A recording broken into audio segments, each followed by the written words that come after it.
추위는 예고 없이 찾아왔습니다. 1887년 지구는 빙하기를 맞이했고 바다는 얼어붙었으며 지구는 눈으로 뒤덮였습니다. 갑작스러운 폭살과 한파로 인해 일상은 무너졌고 문명은 붕괴되어 가고 있었습니다. 각국의 정부들은 지구 냉각화를 부정하며 사실을 은폐했지만 추위와 기근으로 고통받던 시민들에 의해 무정부 상태에 빠지게 되고 사태의 심각성을 인지한 국가들은 대형 제국을 비롯해 대형 증기 발전기, 대형 선박 드래그노트를 제작해 시민들을 북쪽으로 이주시켰습니다. 빙하기가 시작되자 추위에 대비가 안 된 남쪽 국가들은 제일 먼저 붕괴됐고 북쪽은 추위에 적응한 생물들이 살아있고 막대한 양의 석탄이 내장되어 있었기에 지구 전체가 얼어붙고 있는 지금 가장 이상적인 장소였죠. 그렇게 우리는 영국을 떠나 북쪽으로 향했습니다. 지구 최후의 도시를 세우기 위해서.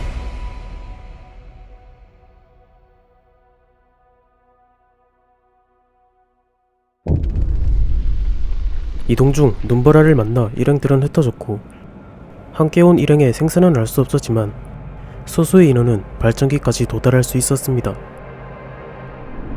우선 석탄을 비축해 발전기를 가동시켜야 했습니다.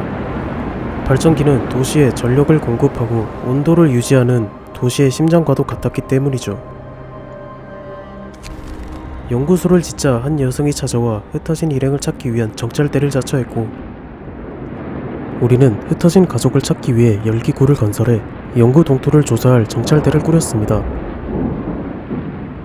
열기구가 건설되자 모두가 환호하며 실종된 사람들을 찾기 위해 지원자들이 줄을 섰고 그 중에 앞서 정찰대를 요청한 여성도 있었습니다.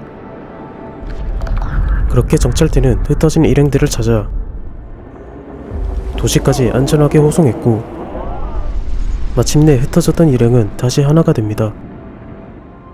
이후 정찰대는 또 다른 도시 윈터홈의 흔적을 발견하게 되었고 도시의 시민들은 먼저 정착한 도시의 존재를 알게 되자 희망을 가졌습니다. 도시를 찾아 이동하던 중 정찰대는 윈터홈을 향한 다리를 발견했고 다리에는 버려진 자동기계가 눈을 치우고 있었습니다. 거대한 자동기계를 생산할 정도면 윈터홈은 분명 많은 발전을 이룬 도시일 겁니다. 하지만 사람들은 한 가지 의문이 생기게 됩니다. 윈터홈을 향한 길은 확실했지만 어째서 다리와 자동기계는 버려진 걸까요? 사람들은 불안감에 빠지게 됩니다.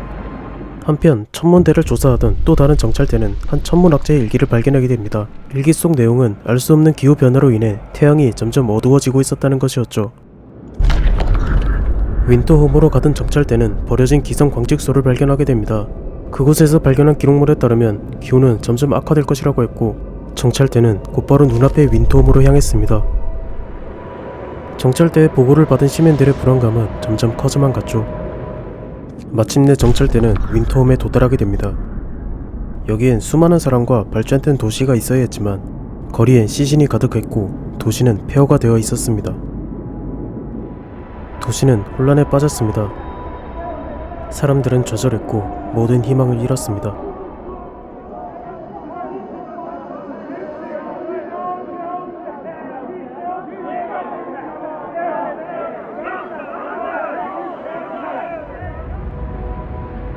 이대로라면 우리의 도시 또한 윈터홈처럼 혼돈에 빠지게 될 게 분명했으니 사람들을 단합시킬 방침이 필요했고 신앙을 통해 시민들을 규합시키도록 했습니다. 사회는 완전히 분열되었고 몇몇 시민은 도시를 떠나 런던으로 돌아가는 런던파들이 생겨났습니다. 런던파는 점점 사람들을 하나 둘씩 현혹시켰고 절망적인 상황에 시민들은 쉽사리 설득당했습니다. 런던파는 낙서부터 시작해서 기물을 파손시키며 심지어 성직자를 폭행하는 등 범행은 점점 대담해져 갔습니다. 이에 도시는 신앙 수호대를 편성해 런던파에 맞서 거리를 지켜나갔습니다.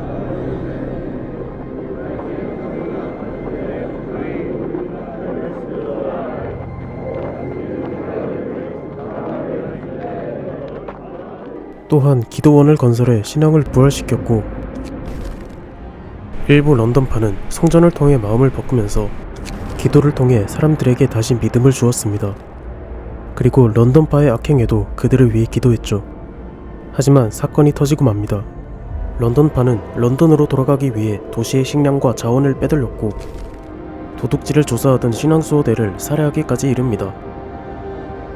사람들은 런던파의 도를 넘는 행위에 점점 런던파를 배척했으며 그들을 용서하기 위해 공개 참회 의식을 치르게 됩니다.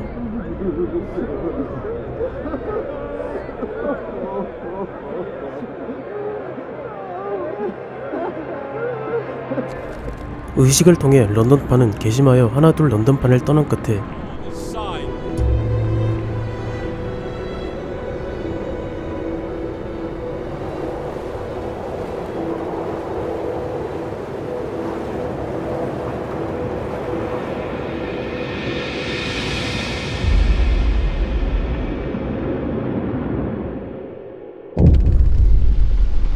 마침내 분열은 끝났고 런던파는 모두 돌아왔습니다. 하지만 희망은 그리 오래 가지 않았습니다. 정찰대는 버려진 연구단지에서 한 녹음 기록을 발견하는데 기록에 따르면 지구의 운석이 떨어져 화산 활동이 격해졌으며 운석이 떨어지면서 엄청난 양의 먼지가 생겨나고 화산 활동으로 인한 화산재들이 대기권에 퍼졌다는 내용이었습니다. 먼지와 화산재로 인해 태양의 일조량이 떨어졌고 지구의 기온이 점점 낮아져 빙하기가 도래했다는 충격적인 내용이었습니다. 곧이어 다른 생존자 집단들이 도시를 향해 오고 있었습니다. 그들은 북극 탐험가 난센의 경고를 듣고 대피했으며 대다수가 굶주린 환자였습니다. 두 번째 집단이 도시에 도착했지만 그 중엔 중환자도 있었고 상황은 더욱 열악했습니다.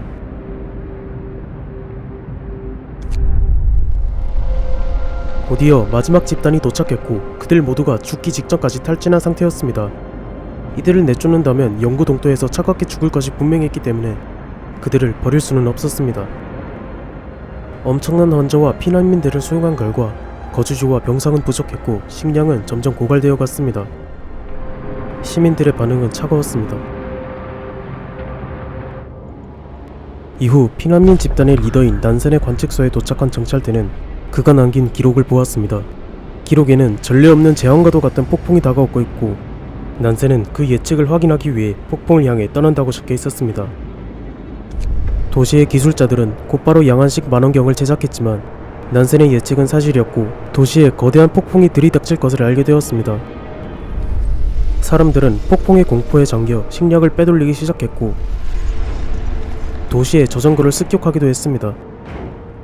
폭풍이 온다는 소식을 듣자 도망친 딸을 찾기 위해 한 남자가 찾아왔습니다. 폭풍이 다가오는 이때 도시를 나간다는 건 매우 위험한 행동이었지만 우리는 그를 위해 여정에 쓸 문자를 챙겨주었습니다.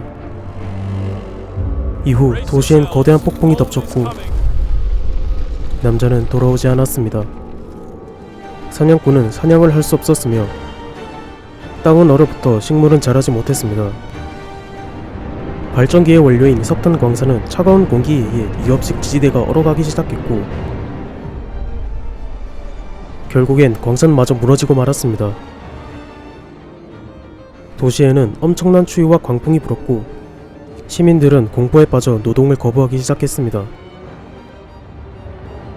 날씨는 점점 추워지기 시작해 영하 120도를 기록했습니다. 그때 한 기술자가 다급하게 찾아왔습니다. 폭풍은 며칠 내로 지나가지만 폭풍이 끝나기 전 기온은 심각하게 떨어질 것이라고 말했습니다. 절망적인 상황에 희망적인 소식이 들려왔습니다. 일전에 딸을 위해 도시를 나갔던 남자가 딸과 함께 돌아왔습니다. 비록 남자와 딸은 심각한 동상에 걸렸지만 사람들은 매우 기뻐했습니다. 하지만 도시의 상황은 그리 희망적이지 않았습니다. 기온은 더욱 떨어져 영하 150도까지 떨어졌고 발전기를 과부하시켜 온도를 최대한 끌어올렸고 그동안 연구한 모든 기술을 동원해도 추위는 막을 수 없었습니다. 모든 노동자들은 노동을 거부했고 그저 폭풍이 지나가기를 숨죽인 채 기다렸습니다. 그리고 마침내 폭풍이 끝났습니다.